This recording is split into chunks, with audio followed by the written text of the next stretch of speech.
मित्रों नमस्कार। आप देख रहे हैं धर्मदृष्टि पत्रिका का यूट्यूब चैनल दस्तक मीडिया। मैं विनोद शुक्ल आपको सुना रहा हूं बाबा नीम करोली की अद्भुत गाथाएं। अद्भुत गाथाओं की श्रृंखला में आज चलो चलते हैं लखनऊ।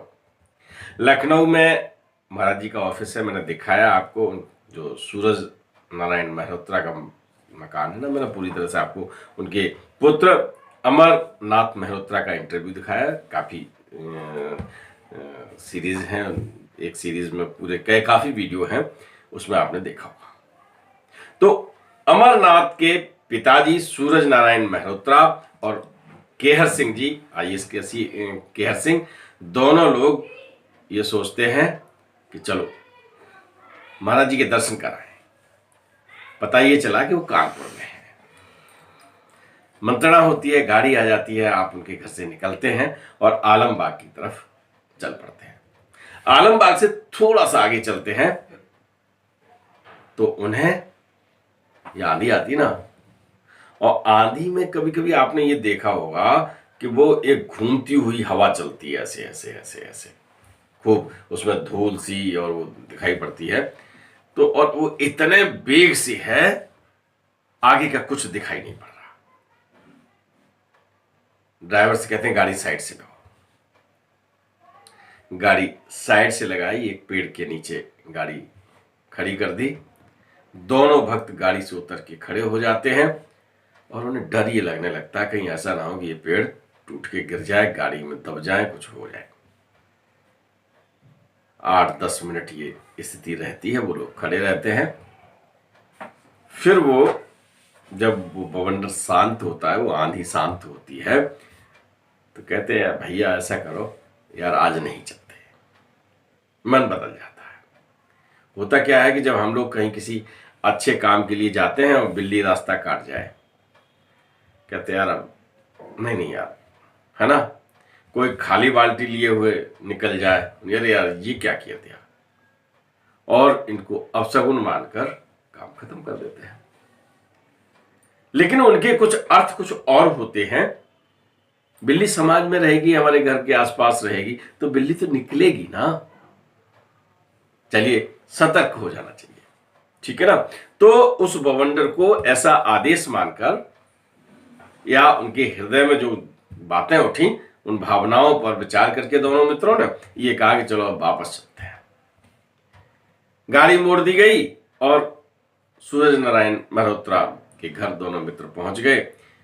आप जीना दिखा देता हूं मैं, जिस जीना से वो चढ़ के ऊपर गए, है ना, यही जीना है। इस जीना से ऊपर चढ़ के कमरे में पहुंचे हैं। केहर सिंह बैठे हैं और चाय के लिए आदेश हो गया है कि भाई चाय पी लेते हैं।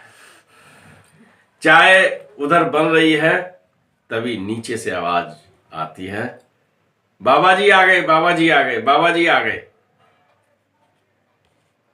दोनों लोग एकदम नीचे उतर के आते हैं, देखते हैं कि महाराज जी आ रहे हैं। महाराज जी को ऊपर लाया जाता है। जैसे ही विराजते हैं, फिर वो सूरज अपनी बात कहने लगते हैं। वो कमरा दिखा दूं कहां बैठे महाराज जी? चलिए दर्शन कर लीजिए। इसी कमरे में महाराज जी बैठे थे और दोनों और जो भक्त आए वो लोग बैठे हुए हैं। महाराज जी के साथ 2-4-6 आदमी हमेशा चलते थे। केहर सिंह जी और सूरज बैठे हुए हैं। सूरज जी कहते हैं महाराज जी हम वहां अभी हम आ रहे थे आपके दर्शन के लिए वहां, और बड़ी जोर का बवंडर आया, रात बड़ी आंधी आई, बड़ी तेज, बहुत परेशानी हुई। 8-10 मिनट हम लोग खड़े रहे वहां पर, फिर घर वापस चले आए। महाराज जी मुस्कुरा रहे हैं, बोल कुछ नहीं रहे, उनकी बातें सुन रहे हैं, और उन्होंने अपनी बात खत्म कर दी। इधर चाय नाश्ता का दौर चल रहा है। फिर जैसे उनके साथ जो लोग आते हैं ना, उनसे भी कहते हैं। केहर सिंह ने एक आदमी से पूछा कि क्या भाई, जब बता तुमको कहाँ आंधी मिली थी? आंधी आंधी तो कहीं नहीं थी। कह रहे हम आलमबाग में 8-10 मिनट फंसे रहे और कोई आंधी वांधी वहां पर आपके हिसाब से नहीं थी, हमारे हिसाब से तो वहां फंसे रहे थे हम। बोले भैया कहीं कोई आंधी नहीं थी, लेकिन ये जरूर था कि महाराज जी जिस समय गाड़ी में शांत बैठे थे तो अचानक हंस पड़े थे, और हंस पड़े, फिर नॉर्मल हो गए, मुस्कुराते, उनकी आदत है। तो हम लोगों ने पूछा नहीं।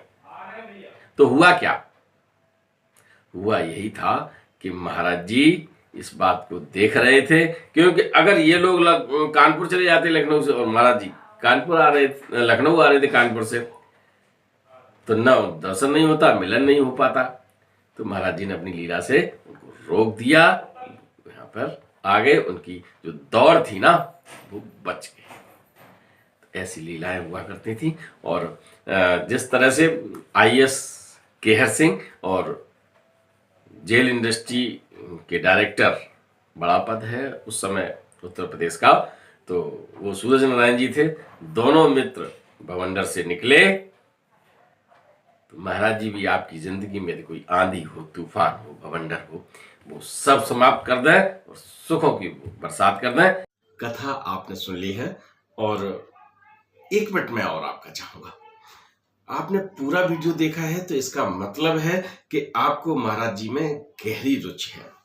तो मैं आपको बता दूं कि मैंने 700 के लगभग कथाएं सुनाई हैं और जितना जितना महाराज जी के बारे में खोजो, जानकारी का सागर उतना ही गहरा होता जा रहा है।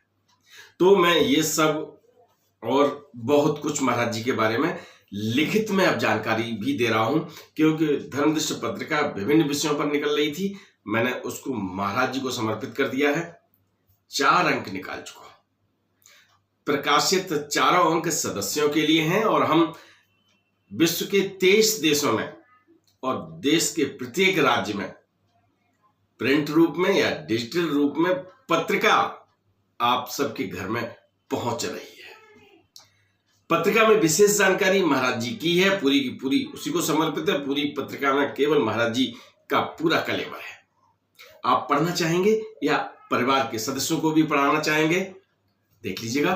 अगर आपका निर्णय पढ़ने का है और परिवार के सदस्यों को बाबा की जानकारी से परिपूर्ण करने का है, तो आप 94 11 85 18 32 पर व्हाट्सएप पे पत्रिका लिख दीजिए, या सदस्य बनना चाहता हूं, या मिस्ड कॉल दे दीजिएगा इसी नंबर पर, आपको पूरी जानकारी